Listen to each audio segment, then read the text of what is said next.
basically your current life and purpose. Now, anyone can go onto YouTube and check this out for themselves, basically. Mm-hmm. They can watch how many hours of you on YouTube I don't know, there must be enough. 300 or 400 hours or 300 or something. 400 hours of you teaching. So if they Yeah. want to know about that, they can find out. But basically, 2,000 years has passed. Why here, why now? Well, there's a lot of reasons why here, why now. Firstly, when you reach the condition of at one with God and then at one with your soulmate, and you're in a condition where you can feel God's desires quite strongly as well. And when I say quite strongly, it's probably an understatement. And so you can feel God's desire to have all of her children know her. And you can feel God's desire to have all of her children feel her love. And the overwhelming feeling of that causes you to decide to assist in that process as much as you're able. And so when we were in that condition before we returned to Earth, we decided that if there was a chance that we could ever come back to Earth, that we would take it, that we would come back to Earth for that purpose of doing those kind of things. But there are also far more things that I wanted to demonstrate and illustrate. In the first century, I illustrated how a perfect person, a person who'd been wiped clean of the sins of their parents, could become at one with God. And I did that over a period of 31 years. So it took 31 years from the time of my birth to the time I was 30, in my 31st year, to become at one with God. And so in that process I illustrated, not only to people here on earth, but to people in heaven too, all the people in the spirit world, that you could become at one with God, that this was a prospect given to all humanity, not selectively, but it was dependent upon our individual will and desire that it occur. I also illustrated that a person could do it from a condition of being without sin in the first century. And I also illustrated the truths that were involved that you would have to come to accept at some point if you wanted to become at one with God. In other words, that you would have to accept this process of being humble, understanding the importance of truth, and longing for that love to enter you. And I illustrated the power of forgiveness, of repentance, of love itself, and of becoming, the power that you receive by becoming into that place of one with God. I talked a lot about the terminology of that, like what that meant in terms of will, using your free will, and how desires and morality impacted upon the sort of choices, decisions you make that would affect whether you become at one with God or not. So all of those things were illustrated then. The problem is, over 2,000 years, those truths were established in the kingdom of heavens, what I call the kingdom of heavens, the first celestial sphere onwards. So these truths were firmly entrenched because every single person who arrives in that condition understands them, and therefore those truths are firmly entrenched in the heaven. So the kingdom of heaven was established, and that's why I said to Pilate that the reason why I'm here wasn't anything to do with the earth, because my kingdom is in the heavens. The kingdom that I was establishing in the first time I was here was in the heavens, not on earth. But my intention in this life is to establish the kingdom of God on earth, to do what all the Christians are praying for, and that is to bring God's kingdom to earth. And the way that happens is the same way as it was brought to the heavens, and that is by people becoming one with God while they're on earth. Not just one person, but thousands of people, or even millions of people, or even potentially all of the human race becoming at one if they so choose, if they so chose. So the primary purpose of returning isn't just, there are individual purposes to my return, but there are also big picture, what I would call big picture reasons for the return. And those big picture reasons all revolve around also illustrating some things that have never been illustrated before. A number of them are, one, firstly illustrating how a person who is imperfect can become perfected on earth. So not a person who's been cleared of their sin, but rather a person having sin and not having it cleared by any other means than going through this process that God has designed for them to go through to become perfect. Secondly, a woman on earth has never been in this condition. So one of the things I would, have loved to illustrate is to see a woman become at one with God while on earth, so that the divine expression of femininity can be presented to earth, because that's never been presented before. There's also a changing of all of the earth's structures and all of the earth's intentions to bring everything into harmony with love. So bring politics into harmony with love, religion into harmony with love, economics into harmony with love, environmental things into harmony with love, the way that we live our lives into harmony with love. And the best way to do that is to illustrate it live, rather than talk about it, is to actually show it. And so that requires a lot of myself personally. I've got to be in that condition myself to illustrate it, and then help other people get into the same condition so they can illustrate it. And when you have a number of people in their condition illustrating this, now we have some momentum where people can see the truth being displayed right in front of their eyes. So what I'd love to see is living examples all over the planet of what it means to live in harmony with divine truth and divine love, being at one with God. And if you can imagine that all over the planet, you would have a living illustration. You wouldn't have to talk about it anymore. You could have to go. You want to see what living at one with God looks like? Go and see Joe Blow over there. He's at one with God, and you have a look at his life, and you'll see. He doesn't even have to talk about it. You just have to have a look at his life, and you'll see. And there is also some other things that I'd like to accomplish while I'm here. One is, I would love to see all the people in the hells finish up leaving the hells. So that means there's currently billions and billions of people still in the hells of the spirit world. And while I'm on earth, I have a great opportunity to talk to them, a far better opportunity, in fact, than if I'm in the spirit world. Well, mostly because they have more rapport with people on the earth than they do in the spirit world. They look down rather than up. Okay. We often do that ourselves, and that's what they do. So they concentrate their effort onto the earth, and so I'm one of the people on earth, so I can actually engage this effort that they have, whether it be negative or not, and actually help them through a transition. So there's this process of, and that I can see is God's desire too, is to roll up the heavens like a book scroll, is a quote from Isaiah. And as you roll it up, the different dimensions that exist, the dimensions of the hells all get rolled up, and eventually there's no hell. Nobody passes into a hell because everybody's condition has changed, so there's no need to pass into a hell. And then of course, eventually nobody will pass into anything other than the sixth dimension or above, depending on their choices that they make. So there are quite a lot of fairly large agendas or goals that I have. I'd call them goals. I wouldn't call them agendas, probably just goals. I'm not going to be disappointed if they're not accomplished, but and I'm very reliant on God. I know how important God is in the process of these things being accomplished. But these are personal desires that I have that I would love to see accomplished, and that I know God wants accomplished. How could you see them not being accomplished? Well, there's always the potential of my not dealing with certain emotions, for example, which prevent me from becoming at one with God, which would prevent quite a lot of these things being accomplished. There's my death, which a lot of spirits are clamouring for at this point in time, which would possibly prevent some of these things from being accomplished. There's the resistance of the people around me that can cause a lot of negative things to occur as a result of their misunderstanding. It's a bit like in the first century, a lot of the Jewish Sanhedrin misunderstood my desires because my disciples misrepresented my desires to them. And that happens quite frequently now, where people I know misrepresent my desires to other people, and so therefore they get misinterpreted, and that has its own attraction. So there are a number of things that are potentially able to occur.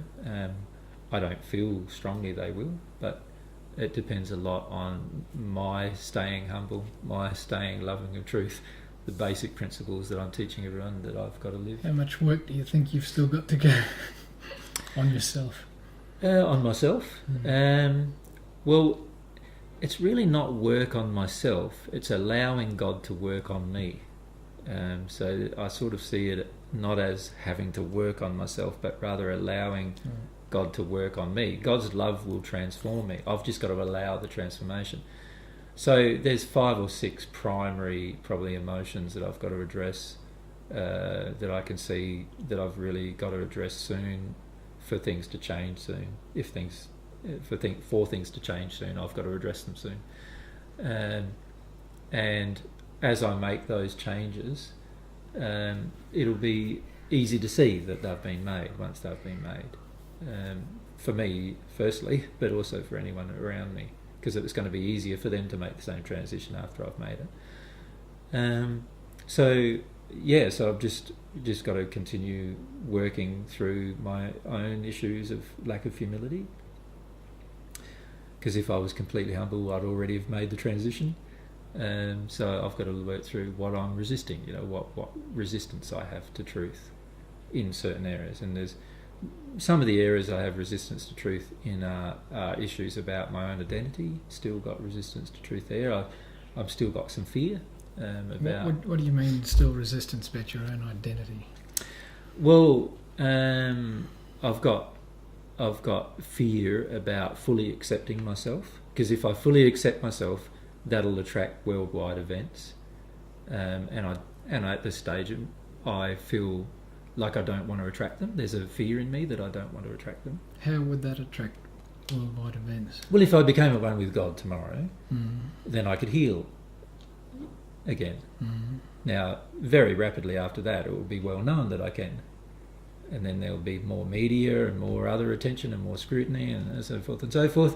And before you know it, the fear I have, which I need to address, is before I know it, my life with Mary might be so impacted that we don't get hardly any time together, and all sorts of things may occur. Do you see? So sort of like, so a lot of my fears are surrounding fully accepting myself and allowing what happens to happen, rather than trying to manage what happens. Does that make sense? At the moment, there's still a tendency in me, because of my fear, to try to keep everything low key. Because while I keep everything low key, I get some space for myself and time for myself, and can understand and that. so forth. Whereas if I just allow things to happen naturally, and I address this issue of fear and I release the fear, then things will happen a lot more rapidly. And at the moment, I'm afraid of that, and so I resist that. And I can see that I'm resisting it, so I need to do something about that. I've got some sadness about my relationship with Mary still to work my way through, about what's been happening in the spirit world over the past years, our separation after we reincarnated, how we've been apart for such a long time, and some hurt and feelings about that feel quite strong within me that I don't want to feel very strongly at this point, obviously. I've felt a lot about it already, but there's still more to feel there. There's a great sense of loss about my relationship with God that I have currently, that I'm not grieving properly. I get into the grief of it, and then I skip out of it, and I get into it. I just sort of skirt around the edges of it. I don't really get into it properly, and so I don't get to fully release it.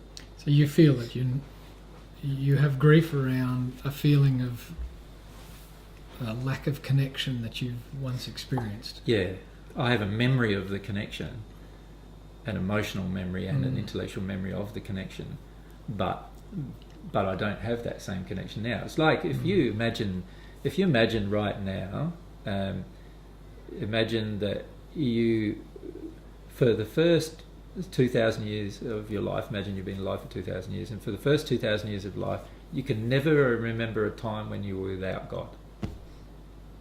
So you never felt alone, you never felt unsafe, you never felt unwanted, you never felt uncared for, you never felt unloved, you never felt any of those feelings that entire time. Right? And then imagine it's all taken away from you in one act. So how would you feel? You'd feel pretty sad, like you've lost a lot of things. And that's how I feel. and yet I'm not fully grieving all of the losses. And while I don't grieve them, I can't get back what I lost. Does that make sense? Yeah. So I've lost all those things, and I've worked my way through many of them, but there's still some of them that I need to work my way through, emotionally work my way through, so that I don't feel them like anymore. I have this sense of this feeling, if you like, of having lost my memory.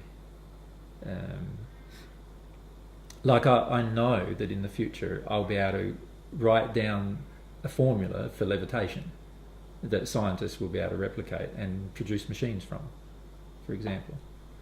But at the moment I can't remember it. And then I feel really frustrated and upset about that I can't remember it.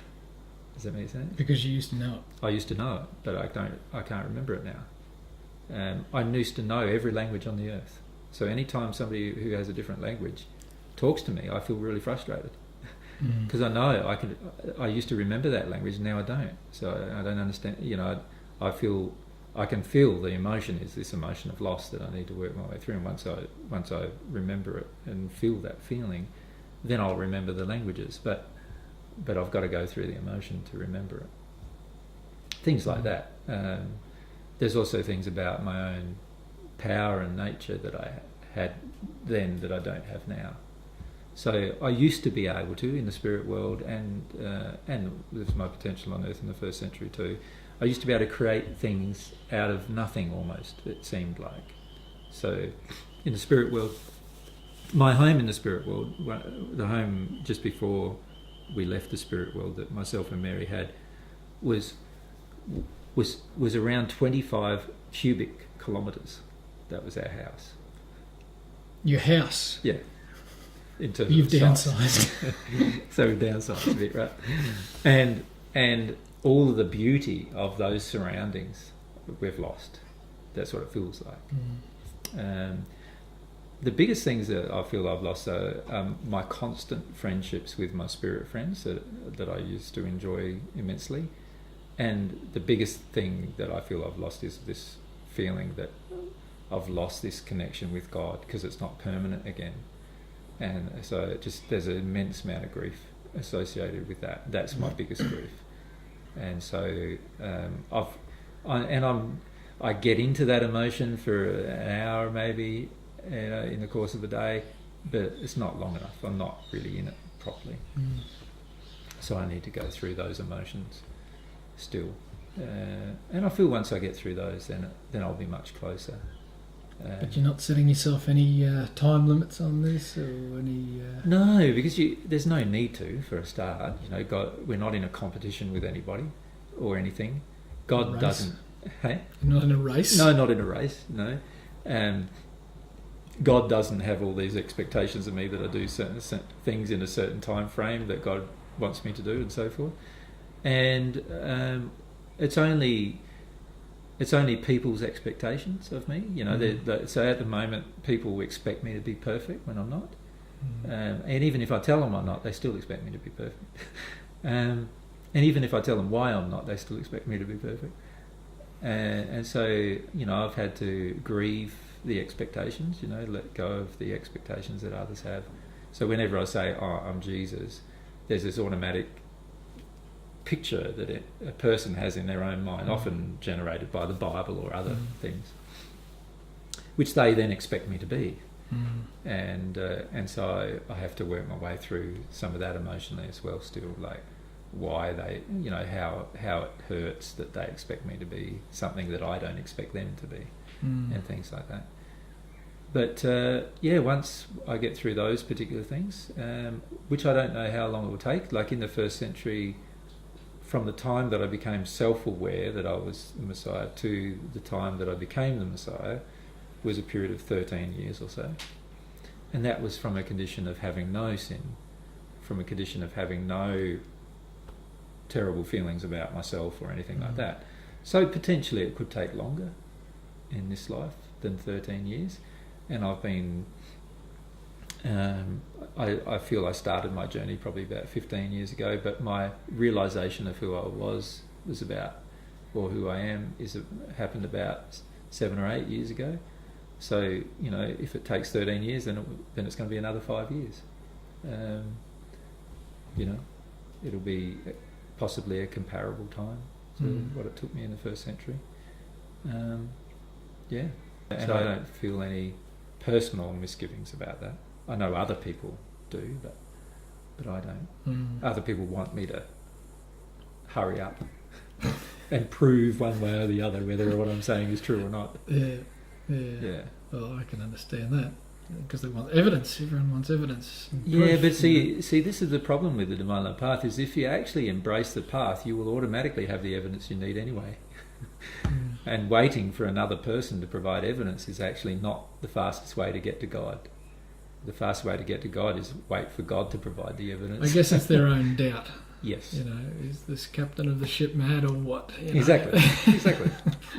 And I can understand that to a degree, but I am not reliant on another person to tell me that it's right or wrong, and I never have been. So this is why I don't really understand why other people are reliant on me so much. Does that make sense? It's sort of like, for me it sort of feels like, well, no, you're totally capable of doing this yourself. If you know the basic principles, you're totally capable of becoming one with God before I am. You've got far less emotional injuries to work your way through than I have, even right at this moment. Well, that's maybe not strictly true, but there are a certain group of emotional injuries that you don't have to work through that I do. And so you've got just as much possibility of becoming at one with God as rapidly as I could from this point in time. So why would you wait for me to do it when you could possibly do it before me? And not that it's a race or a competition, but one of us being there would be great. Are you a good runner? Am I a good runner? Yes, you used to be. I see you stretching, and you look like a sprinter sometimes when you give your seminars. No, I don't know if I'm a good runner. Because that's the one race I can beat you in. Probably. No, I've never really been a good runner. I'm more of a. You see, for a lot of things, if there's emotions in your body, they affect you markedly. And I've had a lot of grief in my body and a lot of fear of grief.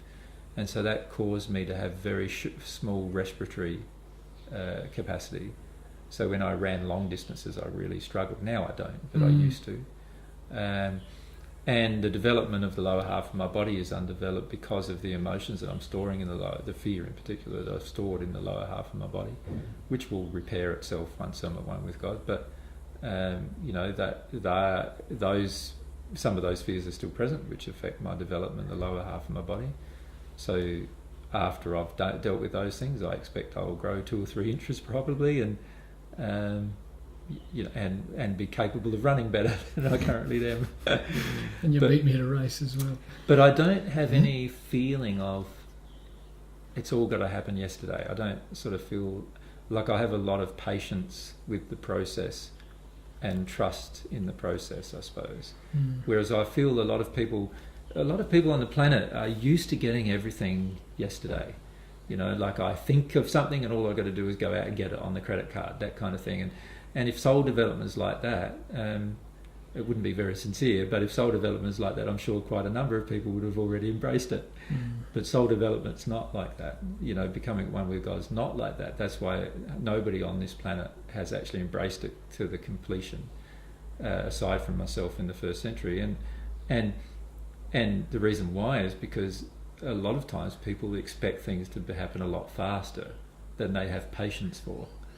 And they often have very little patience for themselves in terms of their own development. So for me, I just feel like, no, I want to be patient with myself and understanding of myself. I don't want to dally around, but I need to understand every change that happens. I need to feel every change that happens, and that means sincerity has to occur in the change. And that's the way God designed the path. So, yeah. Well, I've heard one of the fellows in your seminar inspired by you. He said, AJ, you don't just talk the talk, you walk the walk.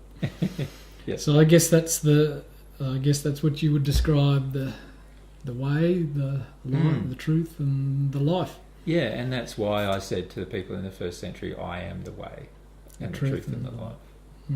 because if you can copy what I do, you will become at one with God. And of course, a lot of people in the first century thought that was quite arrogant to say. A lot of Christians now don't think it was arrogant of me to say it 2,000 years ago, but they think it's arrogant of me to say it today. Yeah. But it hasn't changed. It's the same process, and if I have a strong desire to connect to God, and the same applies to yourself. If you have a strong desire to connect to God and you embrace the way, everyone else will see through your embracing of the way how the way can affect their life. And that's a basic principle of truth, that the first person embracing a course of life or a course of action is going to be the way shower for the others who follow. Yeah, and that's probably a good place to finish. The way, the truth, and the life sums it all up, doesn't it? Yeah. Oh, once again, it's been a pleasure. Same goes, my friend. Thanks very much, AJ. Yeah. How are you finding this whole process, Jeff? Loving it. It's. Is the camera off? We can leave it on, can't we? You don't mind explaining to how you're finding it, sweetie? What started off as a study of you Yep. has become a study of me. Awesome. That's exactly the underlying goal. Yeah, I'll be totally honest. I came out here to study you psychologically, Yeah. as probably someone else has before, and I thought, this is, I have an interest in religion, I have an interest in psychology. Here's someone who is melding the two together, who has a lot to say, who is clearly not a madman. Yeah. As even Millikan said in his blog, he's met 3 Jesuses. The other 2 were mad. This guy is clearly not mad. Yeah. He sincerely believes he is Jesus. What started off for me as a study of you, listening to you and observing your expounding of the truths that you call God's truths, have resonated in me, especially with a lot of things that I thought previously in my life, 20, 30 years ago, where I detached from the church because I didn't really have... I was like Jonathan Livingston Seagull, sort of flying by myself, and I didn't really find a home. So I left. I left the church because it didn't appeal. It didn't resonate with me. Yes. But there were certain things that I tried to teach, like you were trying to teach to the people in the church, but they just said I was heretical. I needed to be prayed for. And so I basically just left. And yes, but since meeting yourself and Mary and putting some of these truths into practice, which resonate as a truth, it's turned into a study of me. Which is good. Which is the underlying goal. It's about your personal relationship with God, your personal relationship with yourself, your personal relationship with other people, in bringing it all into harmony with love. And this is what I find fascinating about the divine truth. You learn the externals, and eventually you're forced into being introspective and looking at yourself in the process, and it's just wonderful. So my friends keep asking, is he really Jesus? Is he? I say, I don't care anymore. It doesn't really matter. I'm not interested going down that line anymore. The experience that I've had is probably what I would have expected if I'd met Jesus. There's a truth that I can see as a truth. And there is a truth that I haven't seen before that I need to explore. And there is a confrontation. A personal confrontation. An internal war, if you like, almost. And that's what I would have expected. So. And it's that internal war, I feel, that the majority of people are afraid of embracing. They're afraid of really embracing this process of personally growing into a new condition, into a new state. You know, that we like safety, and no change means safety to us most of the time. When actually, I find personally that if you don't change, then you're in an unsafe position, because you can only ever be what you currently are, and that's a sad thing. If for the majority of humankind, that's a very sad thing, to only be what you currently are, when you have so much potential to become something completely different if you just embrace a process that God designed to embrace in the first place. Yeah. And it brings a little bit more, because I think we all have a yearning for a purpose. Yes. And to know that there's a purpose. Yes. And like I said, as Richard Dawkins says, that he believes the universe operates out of pitiless indifference. It's not very comforting, is it? I'd like to think that there is some sort of reason for my personal development. And I think we all do. We want to know that there's a reason, and that when we die, it's not just all going to dissolve. Yeah. And of course every spirit knows that when you die it all doesn't dissolve. So that's an instantaneous change that you make as soon as you pass. Generally you realise, my life hasn't dissolved, I'm still here, and I've still got the same thoughts, and I've still got the same memories, and I've still, my body's a little different. I wonder why that is, but you look much the same generally as well. And so the majority of people after they pass instantly accept that one that one truth, which is that there's no death of the soul, if you like, or no death of what people are referring to nowadays as their consciousness. But the key is to take that further. I feel like to actually enjoy your life, not just be afraid of a transition, or afraid of death, or afraid of living life here or in the spirit world for that matter. Yeah. And also the humility angle of being open not just to truth but to emotion. Yeah. It seems like everybody's walking around crying in the process, but as you say, leading to a fuller experience of life. Yes. Like the girl in the seminar who had suffered sexual abuse at a young age. She was now, because of that experience and that emotional injury, was incapable of having a relationship with a man. Yep. And so there is a whole experience that until she's dealt with that emotion, that's right, there's a life experience that is denied to her. Yeah.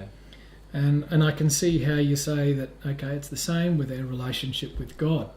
You do the same thing with these emotional injuries, because she also, over that period of time, with those injuries, then constructed a whole pile of preconceived ideas about men. Yes. And this is why she couldn't connect with men, because men are only after this, they're only after that. Yeah. And these are ideas that other women don't have. Yes. Yeah. So they're obviously false, but exactly, in her mind they're truths. Exactly. Yeah. But this is where I think the big failure of New Age religion is. How New Age religion has this focus on, it's all truth. It's all your truth, my truth. It doesn't really matter, does it? They have this idea, but the reality is it does matter, because the truth, God's truth, will always free you. It sets you free. The other so-called truths finish up binding your life into this place of fear that we finish up living most of our life justifying, but never really experiencing our life fully. And I find that's quite sad. And this is where I find that religious viewpoints and teachings, even New Age, which I feel is a religion, even science is a religion, and all these, what I'd classify as religious viewpoints or beliefs, finish up defining our possibilities when God designed our possibilities to be endless. And I find that that's a sad fact about human life on earth, is that because we limit ourselves so much through our emotional experience, we finish up shutting down all the potential possibilities that we have. Yeah. And that we have to give to others as well. Yeah. But it's it's an awesome journey. Like every single person I find who really finds and discovers, the path of God's truth, and actually embraces it and realizes it for what it is fascinated from that time on forever. You know what I mean? Like the spirits in the spirit world right now who are completely fascinated, who know far more than any person on earth would even conceive of knowing, and yet they're totally fascinated with what they can still discover. Yeah, that's what I love about it the most. God's designed this eternally fascinating system. We just have to be like children and then discover it and like absorb children. it and be humble to the process, Yeah, that's good. Excellent. Thanks very much. Thanks for your time, Jeff. Yeah.